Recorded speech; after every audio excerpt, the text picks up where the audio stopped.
अस्सलाम वालेकुम वीवर्स, महा कुक्स में आपको खुश आमदीद। वीवर्स, आज हम बना रहे हैं बेसन के पकोड़े। पालक के साथ हम बनाएंगे, बहुत क्रिस्पी और बहुत क्रंची देसी स्टाइल में। तो मेरे साथ रहिएगा। तो चले आइए वीडियो को स्टार्ट करते हैं।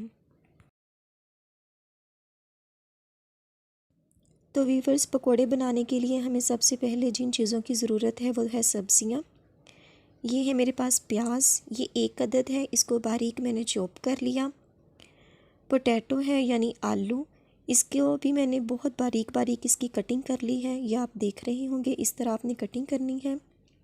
ये है हरी मिर्चें, 6 से 7 अदद ली हैं, इनको बारीक कटिंग कर लिया। पालक है मेरे पास, इसको भी काट कर धो लिया है। बेसन है मेरे पास, 1 कटोरी मैंने ली है और इसको छान कर अच्छी तरह साफ़ सुथरा कर लिया है। ये है मसाला जात, इसमें सबसे पहले है सुरख मिर्च, 1 टेबलस्पून हमने ली है। ये है मेरे पास साबुत धनिया, ये है 2 टीस्पून या 1.5 टेबलस्पून। इसको हाथ की मदद से अच्छी तरह क्रश कर लिया है मैंने। लहसुन है वीवर्स मेरे पास, ये 6 से 7 चवे होंगे, इसको इस तरह मैंने कटिंग कर लिया। अब ये तकरीबन 1 टीस्पून के करीब बन चुके हैं। ये है मेरे पास अनारदाना, 1 टीस्पून मैंने लिया है और इसको भी साफ़ कर लिया। अगर ये आपके पास ना हो तो इसकी जगह आप आमचूर भी यूज़ कर सकती हैं। ज़ीरा 1 टीस्पून हमने लिया है और इसको भी हमने अच्छी तरह से साफ़ कर लिया है। यह है सुर्ख क्रश मिर्च, 1 टेबलस्पून हमने ली है। नमक है 1 टेबलस्पून। तो वीवर्स, यहाँ पर आप कोई सा भी बाउल ले लें। मैंने एक बाउल लिया है और इसमें बेसन में शामिल कर रही हूँ। इसको अच्छी तरह से पहले हमने छान लेना है और इसके बाद ये जो तमाम मसाला जात हैं इसको डालने के बाद में इसकी अच्छी तरह से मिक्सिंग करूँगी। ये देखें वीवर्स, इसकी अच्छी तरह से मिक्सिंग हो चुकी है। तो अब इसमें मैं शामिल कर देती हूँ तमाम सब्ज़ियाँ जो हमने कटिंग करके रखी थी, आलू, प्याज और हरी मिर्चें। ये है जो पालक, इसको वीवर्स आपने कटिंग करके अच्छी तरह से धो लेना है ताकि इसका कचरा वगैरह डस्ट अच्छी से निकल जाए। इसको अच्छी तरह से मैंने मिक्स कर लेना है। ये देखिए मिक्सिंग अच्छे से हो चुकी है। अब इसमें मैं थोड़ा थोड़ा करके पानी शामिल करूँगी। हमने यकदम पानी शामिल नहीं करना, ये ना हो कि हमारा अमीज़ा वो पतला हो जाए। वीवर्स, हमारा बैटर इस कंडीशन में होना चाहिए। जब इस तरह ये हो जाए, ये देखें पानी पूरा तकरीबन 1 कप चला गया है इस अमेज़े में। अच्छी तरह से मिक्स करने के बाद अब हम इसमें शामिल कर रहे हैं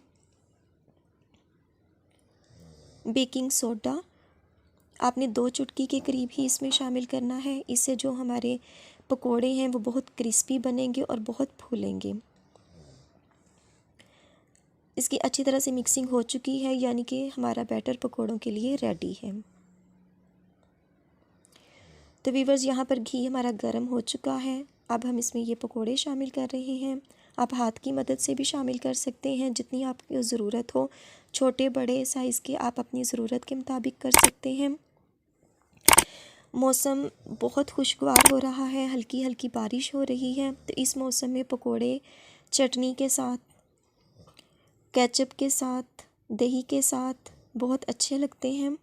आप भी बनाएं और घर में इंजॉय करें। ये देखें वीवर्स, हमने मीडियम आंच पर इसको पकाना है। ये आप कलर देख रहे होंगे, बहुत अच्छा, बहुत ज़बरदस्त।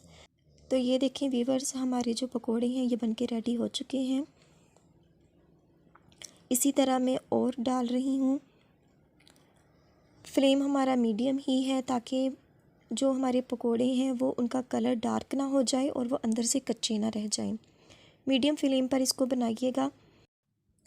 वीवर्स, ये सबकी बहुत पसंदीदा डिश है, बच्चों के लिए, बड़ों के लिए, बूढ़ों के लिए। सब इसको बहुत शौक़ से खाते हैं और इंजॉय करते हैं। आप इसको रमज़ान स्पेशल भी कह सकते हैं, क्योंकि अफ्तार में तकरीबन हर घर में ये डिश बन रही होती है। चिकन के साथ इसे बना रहे होते हैं, पालक के साथ इसे बना रहे होते हैं, प्याज के साथ इसको बना रहे होते हैं। जो कोई भी हर घर में तकरीबन अपने टेस्ट के हिसाब से इसको बनाया जाता है। वीवर्स, ये देखें, आप कलर देख रहे होंगे, मीडियम फ्लेम पर हम इसको बना रहे हैं, इसलिए हमारा कलर ये देखिए बहुत अच्छा आया है। आप इसे घर में ज़रूर ट्राई कीजिएगा। वीवर्स, हमने इसमें बेकिंग सोडा इसलिए ऐड किया है ताकि ये बहुत अच्छे और बहुत क्रिस्पी बने और फूलें भी बहुत ज़्यादा। हम इसको दबाकर ये देखिए इस तरह हम इसको पलट रहे हैं। अगर हम इसमें बेकिंग सोडा शामिल नहीं करेंगे तो ये बहुत हार्ड बनेंगे, बहुत सख्त, और जो अच्छे नहीं लगेंगे। तो ये देखिए वीवर्स, ये रेडी हो चुके हैं। तो वीवर्स, ये है हमारी आज की डिश यानी बेसन के पकोड़े। और ये है जो बेसन हमारे पास बच गया है, इसको मैं एयर टाइट बॉक्स में डालकर इसको फ्रीज़ कर लूँगी। अगर आपके पास भी इस तरह बच जाए तो आप भी इसे फ्रीज़ कर सकते हैं। तो ये देखें व्यूवर्स, मैं इसको आपको तोड़कर दिखा रही हूँ। ये देखें अंदर से भी कितने सॉफ्ट, और ये देखें होल नुमा बने हैं, यानी अंदर से बिल्कुल पक चुके हैं, बहुत क्रिस्पी और बहुत क्रंची। तो व्यूवर्स, ये देखिए इसकी लुक वाइज बहुत अच्छे हैं, तो इसे घर में ज़रूर ट्राई कीजिएगा, इंशाल्लाह आपको पसंद आएंगे। तो व्यूवर्स, वीडियो अच्छी लगे तो वीडियो को लाइक, और चैनल पर नए हो तो चैनल को सब्सक्राइब कर दीजिएगा और बेल आइकन को ज़रूर प्रेस कीजिएगा ताकि आने वाली हर नई वीडियो का नोटिफिकेशन आपको बर वक्त मिल सके। तो इंशाल्लाह मिलते हैं अपनी आने वाली किसी नेक्स्ट वीडियो के साथ। तब तक दुआओं में याद रखिएगा। अल्लाह पाक आपके हाथों और खानों में बरकतें अता फरमाए। अल्लाह हाफिज़।